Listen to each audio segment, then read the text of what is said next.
If you have ever bought a car on finance, there's a good chance you were robbed and never knew it. For over a decade, the dealer you trusted to get you a fair loan was secretly doing the opposite, jacking up your interest rate so he could pocket a bigger hidden kickback. The more he overcharged you, the more he got paid. It happened on nearly 15 million car deals, and the bill has now hit £9 billion. Millions of people are owed a refund right now and have no idea. So how did an entire industry rob you in plain sight? And are you one of them? Make sure you subscribe, because I started this channel for one reason: to share what dealerships and car makers don't want you to hear. With your support, I can keep making these videos. Now let's get into it. Let's start with the sheer staggering size of this thing, because it is honestly hard to even wrap your head around. In the United Kingdom, regulators have uncovered that a huge chunk of the car finance deals sold over the last decade and a half were missold. And when I say a huge chunk, I really mean it.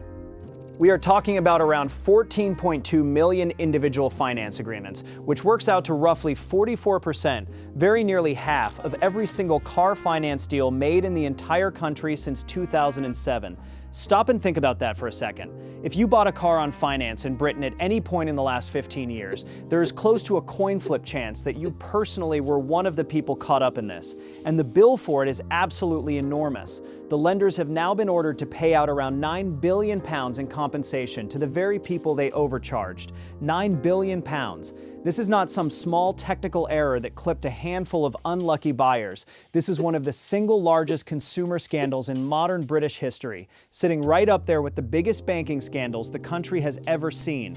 And the refunds are only just beginning to flow. Millions of completely ordinary people who genuinely thought they simply bought a car years ago and moved on with their lives are now finding out they are owed money back, sometimes hundreds of pounds and sometimes a great deal more than that. So the obvious question hanging over all of it is this: how on earth did this happen to so many people for so long without anyone really noticing? And the answer is the part that should truly make your blood boil, because it was not some accident. It was designed to work exactly this way. Here is precisely how the whole scam worked, and once you understand it, I promise you will never look at a car dealership the same way again. When you walk into a dealership and agree to buy a car on finance, you naturally assume the salesman is there to help you find a good loan. You trust him to get you a fair interest rate, because that is supposedly what he is there for, right? Wrong. For years in Britain, the entire system was quietly rigged in a way that almost no buyer even knew existed. The dealer himself was secretly allowed to set your interest rate. Not the bank, the dealer. And here is the poison sitting right at the center of it all. The higher the interest rate the dealer chose to charge you, the bigger the secret commission the lender turned around and paid that dealer. Read that one more time, slowly. The more they overcharged you, the more money they personally pocketed for themselves. So the friendly salesman sitting across that desk, the very one you trusted to look after you, was being financially rewarded for jacking your interest rate up as high as he could possibly get away with. Every extra pound of interest you paid, month after month, year after year, was quietly padding his own pocket, and you had absolutely no idea any of it was happening. This grubby little arrangement even had its own polite name. They called it a discretionary commission arrangement, a nice, boring, technical-sounding phrase for what was really nothing more than a license to legally overcharge you and quietly keep the difference. And it was absolutely everywhere. This was not one rogue dealer in one bad town. This was the standard, accepted way the entire industry did business for well over a decade, on millions upon millions of cars. The people who were supposed to be helping you get into a car were actually being paid to make that car cost you as much as they possibly could. That is the genuinely shocking reason behind this whole refund explosion. You were never really the customer. You were the target. And the cruelest part of the entire thing is just how completely invisible it all was, because that commission was deliberately hidden. You never once saw it. There was no line printed on the paperwork that said, by the way, your interest rate is higher than it needs to be so that the dealer collects a fatter bonus. You just signed exactly where they told you to sign, drove off feeling happy, and then spent the next 3, 4, or 5 years paying far more than you ever should have, every single month, without the faintest clue. And these were not tiny, trivial amounts of money either. Over the full life of a typical car loan, being quietly pushed onto a higher interest rate could easily cost you hundreds, or even well over £1,000 in completely unnecessary extra interest. For a great many families, that is very real money. Money that was quietly siphoned straight out of their pockets and handed to a salesman for doing nothing more than typing a slightly bigger number into a computer screen. And think about who this whole scheme hit the very hardest. It was so often the people with the least to spare, the ones who could not afford to pay cash and had no choice but to rely on finance, the ones least able to shop around or spot a bad deal in the first place. They were the easiest targets of all, and the industry treated them exactly like targets. That is what makes the whole thing so genuinely infuriating. It was not a mistake, and it was not bad luck. It was a deliberate, industry-wide system, carefully designed to squeeze extra money out of ordinary people who simply trusted the person selling them a car. And for well over 10 years, it worked absolutely perfectly, right up until the moment it finally got dragged out into the light. And dragging it out into the light took nothing less than the highest court in the entire land. In August of 2025, after years and years of complaints and grinding legal battles, the United Kingdom Supreme Court finally delivered a ruling that changed everything overnight. It found that hiding these commissions from buyers and failing to properly tell people what was actually going on behind the scenes could be unfair and therefore unlawful. And that single ruling blew the floodgates wide open. Suddenly, the country's financial regulator, the Financial Conduct Authority, had no choice at all but to act. It set up a formal compensation scheme, an entire system built to force the lenders to pay people back for everything they had been overcharged. And the numbers involved are simply massive. On average, people are expected to get back somewhere around £829 for each agreement, with most individual payouts landing under £950, though plenty of people who were hit far harder or who took out several car loans over the years could easily be owed a great deal more than that. Now multiply a few £100s by more than 14 million agreements, and you arrive right back at that staggering £9 billion bill. For the ordinary British driver, this is a rare and genuine victory. After years of being quietly fleeced at the finance desk, the little guy is finally getting his own money back, and the enormous lenders are being forced to hand it over. And you do not even need to have kept a shred of the original paperwork to be in line for it. If you financed a car through a dealer in those years, the whole system is being set up to comb through your old agreements and check them for you. Millions of people who have long since forgotten every detail of a car loan they took out years ago are now about to receive a letter that could be quietly worth real money. It should be a simple, straightforward, happy ending to the story. But of course, it is nothing of the sort, because the very moment that bill actually came due, the industry did precisely what you would expect it to do. It started fighting tooth and nail to avoid paying a single penny. Because that is the part they really do not want you focusing on. Even now, with the entire scandal fully exposed and the compensation officially ordered, the finance companies are scrambling desperately to wriggle their way out of paying you back.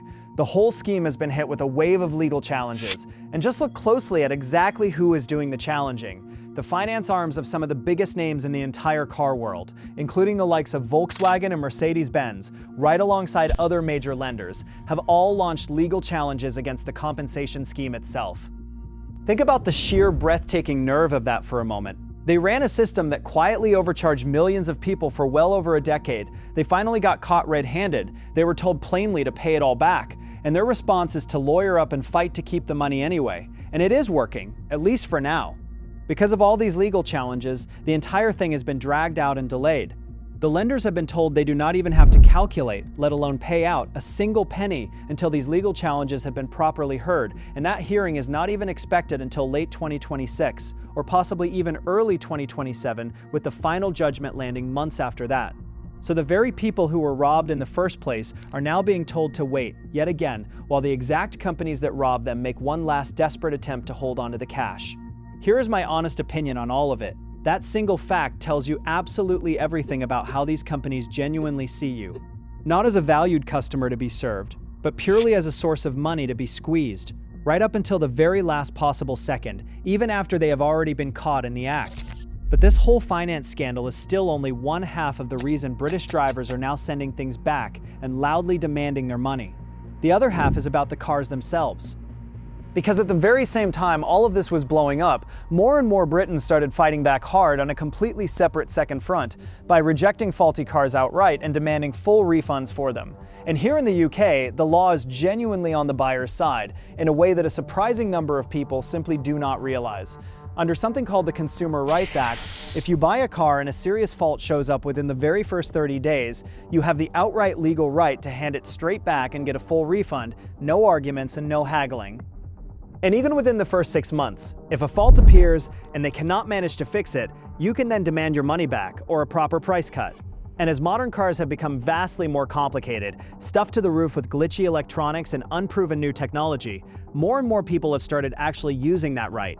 Buyers who spent good, hard-earned money on a brand new car, only to be plagued by fault after fault, are increasingly refusing to just quietly put up with it. They are formally rejecting the car, getting their full cash back, and simply walking away from the whole mess. Picture a family who saved up for years to finally buy their very first brand new car, an electric one, only to have it break down again and again in the first few weeks, leaving them stranded and absolutely furious. Under the old way of thinking, they would have been completely stuck, entirely at the mercy of the dealer's goodwill. Now, they simply invoke the law, hand the keys straight back, and by that same law, the refund has to land back in their account, very often within a couple of weeks. No begging, no fighting, no drawn-out battle, just their money back. And word of that spreads incredibly fast between neighbors and coworkers. And the more people who learn they actually have that kind of power, the more of them start using it. So what you have now is this genuinely remarkable double movement, all happening at exactly the same time. On the one side, millions of drivers reclaiming billions of pounds in missold finance. And on the other side, a rising tide of fed-up buyers physically sending faulty cars straight back and demanding refunds. After years and years of being stuck on the losing end of every single deal, the ordinary British car buyer has finally figured out how to fight back and how to actually win. And that, when you really think about it, is a far bigger story than it first appears to be. Because here is what all of this really means, and it is so much bigger than any single scandal. For years and years, the car industry treated the ordinary buyer as little more than a mark, to be squeezed at every single stage of the deal. They inflated the sticker price of the car itself. They loaded it up with subscriptions and fees. And then, as if all of that were not already enough, they secretly overcharged you on the very loan you needed just to pay for the thing, and quietly pocketed the difference.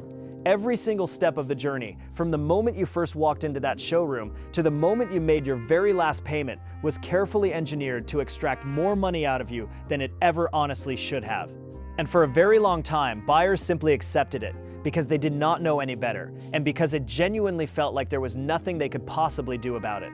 Well, that entire era is now finally ending. What we are all watching unfold in Britain right now is the ordinary buyer waking up, learning his actual rights, and dramatically turning the tables. £9 billion clawed straight back, millions upon millions of refunds, faulty cars sent back by the thousands. This is exactly what it looks like when the little guy finally stops blindly trusting the smile across the desk and starts actually reading the fine print. And the industry is genuinely terrified of it because their entire profit machine was quietly built on you not paying attention. The very moment that you do start paying attention, the whole thing begins to fall apart. And the British driver just proved, beyond any doubt, that it can be done. And that should make every single car buyer, everywhere on earth, sit straight up and take notice. And yes, that absolutely includes you, wherever in the world you happen to be watching this from. Because make no mistake about it, this is nowhere near just a British problem. The very same grubby tricks are used all over the world, very much including in America, where dealers routinely mark up your interest rate and quietly pocket the difference, in a practice most buyers have honestly never even heard of. The names are a little different, and the laws are a little different, but the underlying game is absolutely identical. Somebody, somewhere, is quietly making money off the simple fact that you trust them and that you are not checking. So here is the real, lasting lesson buried in this whole saga. The friendly person selling you a car is not actually your friend, and the very moment that finance enters the conversation, you should assume that every single number glowing on that screen is negotiable, and that somebody is being paid based on exactly how much you agree to.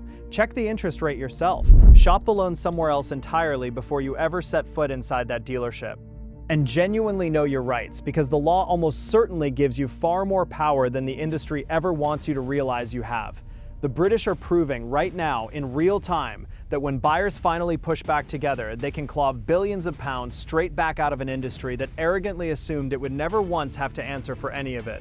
The only real question left is how long it takes the rest of us to finally do the exact same thing. Because that refund explosion in Britain did not happen because the system suddenly decided to become fair.